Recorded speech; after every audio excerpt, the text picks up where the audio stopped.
Hey, salut les Sagittaires, c'est Delphine. On se retrouve aujourd'hui pour votre guidance hebdomadaire, semaine du 23 au 29 décembre 2024. J'espère que vous allez toutes et tous très bien. Les Sagittaires, signe solaire, ascendant lunaire, vénusien du zodiaque. On va donc aller regarder vos messages pour cette dernière grosse semaine de l'année 2024. Semaine de fêtes, évidemment. Des fêtes que je vous souhaite bien sûr heureuses, de bons moments partagés avec les gens que vous aimez. Donc vraiment de joyeuses, très joyeuses fêtes de fin d'année à toutes et tous. Les Sagittaires, nous, ce qui va nous intéresser, c'est vos messages pour cette semaine, comme d'habitude dans les thématiques émotionnelles, affectives, sentimentales et proactivité matérielle, les activités de manière générale sur lesquelles on travaille. On garde évidemment à l'esprit qu'on est sur YouTube, c'est une guidance générale. Je vous invite donc à prendre, comme toujours, les messages s'ils résonnent et à les laisser tout simplement à un autre ou une autre Sagittaire dans le cas contraire. On va aller chercher tout ça avec l'oracle G, l'oracle des îles, le tarot créole et l'oracle des 12 guidances astrologiques. C'est parti, les Sagittaires, pour cette dernière grosse semaine de 2024. On est parti 23 au 29 décembre 2024. Eh ben oui, on est bien dans les festivités avec la carte des deux coupes. On nous parle de joie, on nous parle de bonheur, on nous parle de bons moments partagés. Il y a de la joie, il y a de la fête, il y a des célébrations, il y a peut-être des retrouvailles avec cette carte des deux coupes. On est dans la joie, on est dans la fête. Alors, est-ce qu'on est vraiment que sur le registre des fêtes de fin d'année? C'est possible. Est-ce que cette carte des deux coupes, pour vous, ça représente autre chose qu'on souhaiterait pouvoir effectivement célébrer? On va voir. Allez, pour les Sagittaires, Sagittaire 23 au 29, on nous parle de la croix. La croix, la fin, l'arrêt, la transformation. Il y a une page qui se tourne automatiquement avec l'énergie de la croix, quelque chose qui s'arrête, quelque chose qui se transforme radicalement. A priori, ça apporte beaucoup de joie avec la carte des deux coupes. Il y a ici une forme de renaissance presque, j'ai le sentiment. On tire un trait sur quelque chose et ça procure certainement une grande joie, ça procure certainement la possibilité de fêter un événement particulier, fêter la fin d'une situation. Alors, on continue. Oui, il y a bien de la fête, il y a bien de la joie. La carte du Tiponche, il y a des moments de partage là, au moins avec quelqu'un. On partage des bons moments, on l'a bien compris. Alors ça peut être les fêtes de fin d'année, ça peut être autre chose. On va voir. On fête la fin d'année. On est content que l'année 2024 se termine. Ça y est, une grande joie pour nous. On laisse tout un tas de choses derrière soi. On laisse probablement les choses auxquelles on a dû faire face. La carte de la scolopendre, ça nous parle de jaloux, de mauvaise langue, d'énergie un petit peu obscure et pas forcément sympathique. On met un terme à tout ça. C'est très bien. Moi, j'ai le sentiment que vous êtes content que l'année 2024 se termine, se clôture là. On va voir. Allez, Sagittaire, 23 au 29. Allez, on nous parle du pont. Ouais, pour moi, là, vous êtes en train de tourner une page. La carte du pont, on nous parle concrètement d'une deuxième chance d'être heureux. À partir du moment où je vais traverser ce pont, je dis au revoir à mon passé. Il est question de ça, là. Pour moi, vous êtes en train, alors oui, de tourner la page à 2024, mais à mon avis, c'est bien plus que ça pour vous. Vous tournez la page à des choses qui ont pu être compliquées, des choses qui ont pu être difficiles, de la jalousie, de la malaisance, des choses qui n'étaient pas forcément très agréables. Donc oui, on tire une page sur 2024, mais à mon avis, pour vous, ça symbolise plus que ça. Derrière, on nous parle des sucriers. Les sucriers, ce sont les enfants qui sont représentés. Les enfants, c'est la nouveauté. Donc, automatiquement, on tire un trait sur quelque chose, on ouvre une nouvelle page. Ok. L'énergie complémentaire cette semaine, c'est Saturne en Vierge. Vous allez voir, c'est aussi, pour moi, ça résonne avec cette semaine particulière. Alors, Saturne en Vierge, on nous dit que cette semaine ne sera pas favorable à ce que vous preniez du temps pour vous. L'énergie de la Vierge qui est très maternante et bienveillante envers les autres, voire dans le contrôle, ne vous laissera pas d'autre choix que d'être présent pour vos proches. Donc on est clairement là-dedans, hein. Ici on prend du temps aussi pour les autres, on prend du temps, c'est la période des fêtes, on n'a pas d'autre choix, on ne peut pas être dans sa grotte, là il faut effectivement être présent, être actif pour les autres. Ok, et dans la bienveillance, hein.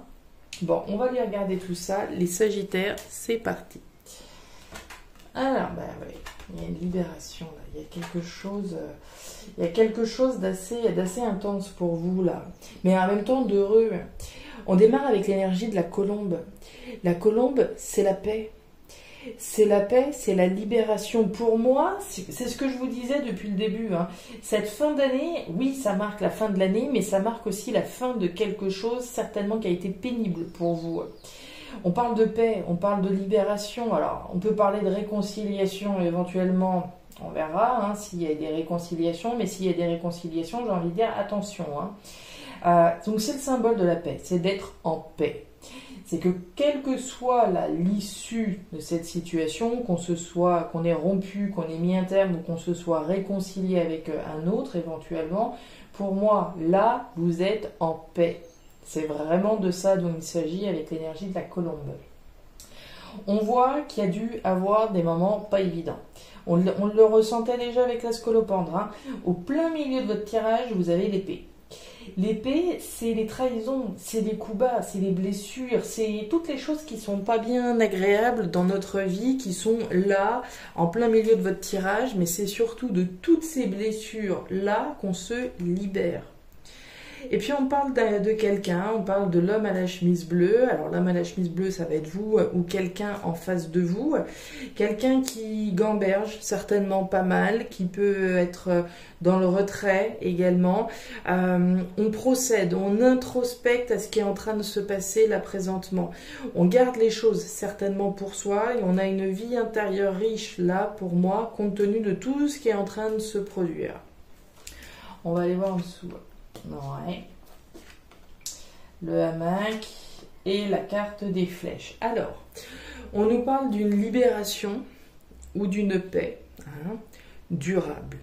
Donc ça, on prend évidemment. La carte de la baleine, c'est la durabilité et la viabilité de ce sentiment de paix, de cette libération dans laquelle vous êtes. Donc pour celles et ceux qui ont tiré un trait sur une situation donnée, la paix qui vient là en vous, c'est une paix qui se veut durable. Si pour certains il s'agit d'une réconciliation, puisque là il peut y avoir de la bagarre quand même avec la carte de l'épée, on a pu avoir des conflits concrets avec une personne, on a pu être dans les cris, dans des choses pas forcément très faciles. On peut se réconcilier avec l'énergie de la colombe qu'on voit juste à côté, dans une perspective, encore une fois, de réconciliation durable. On voit la carte du hamac. Le hamac, c'est cette notion de tranquillité, de stabilité. Alors on se bat, évidemment, j'en ai pas parlé, mais on se bat effectivement pour une paix durable. On se bat pour retrouver l'équilibre également dans sa vie. Mais certainement que votre équilibre et votre stabilité, elle a été malmenée avant de pouvoir effectivement y mettre un terme à cette situation donnée. Et puis on voit donc concrètement avec la carte des flèches un changement important donc qui vous concerne ou qui concerne une personne en face de vous.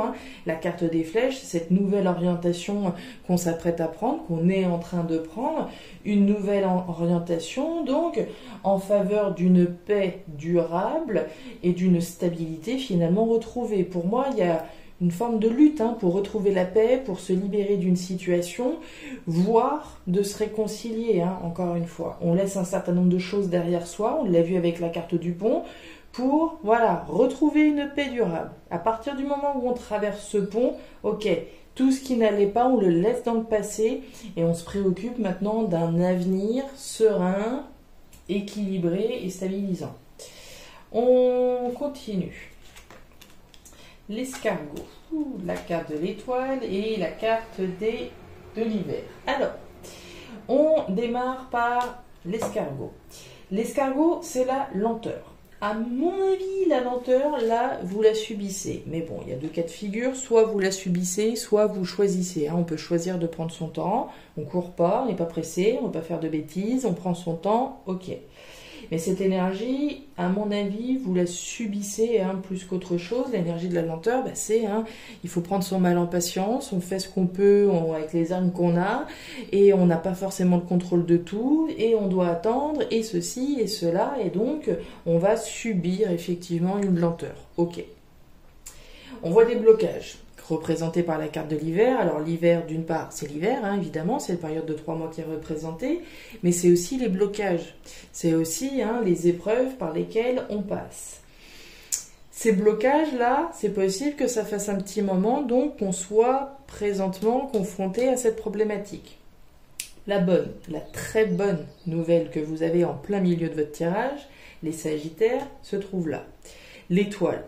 L'étoile, c'est quoi? C'est vos rêves, c'est vos espoirs. C'est la garantie que vos rêves et vos espoirs, à partir du moment où on s'efforce effectivement d'y accéder, tout du moins, on est garanti d'y arriver. Faut-il encore donner les moyens, d'accord, c'est sûr que si je rêve d'avoir un prince charmant mais que je ne fais rien pour y arriver, rien ne se passera, d'accord.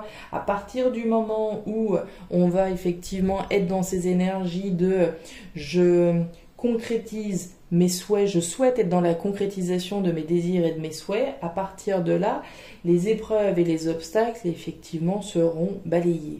La carte de l'étoile, c'est l'univers qui vous soutient, qui vous protège et qui vous dit que, en dépit des obstacles et des épreuves qui sont pas loin, sont juste là, vous y arriverez. Encore une fois, faut-il aussi y mettre du sien, évidemment. Donc l'étoile sur une situation qui peut durer depuis un petit moment. Le nénuphar, la canne et la carte de la prison abandonnée. Alors, on voit que ce qui met du temps, là, c'est, j'ai envie de dire, la création d'autre chose. La carte du nénuphar, c'est la fertilité, c'est la fécondité, c'est ce à quoi on a envie de donner vie. Donc on voit bien que là, les projets certainement auxquels vous avez envie de donner vie, corps et âme, ça met du temps à se mettre en place parce qu'il y a un certain nombre de choses qui peuvent nous coincer, qui peuvent faire obstacle, qui peuvent faire barrage.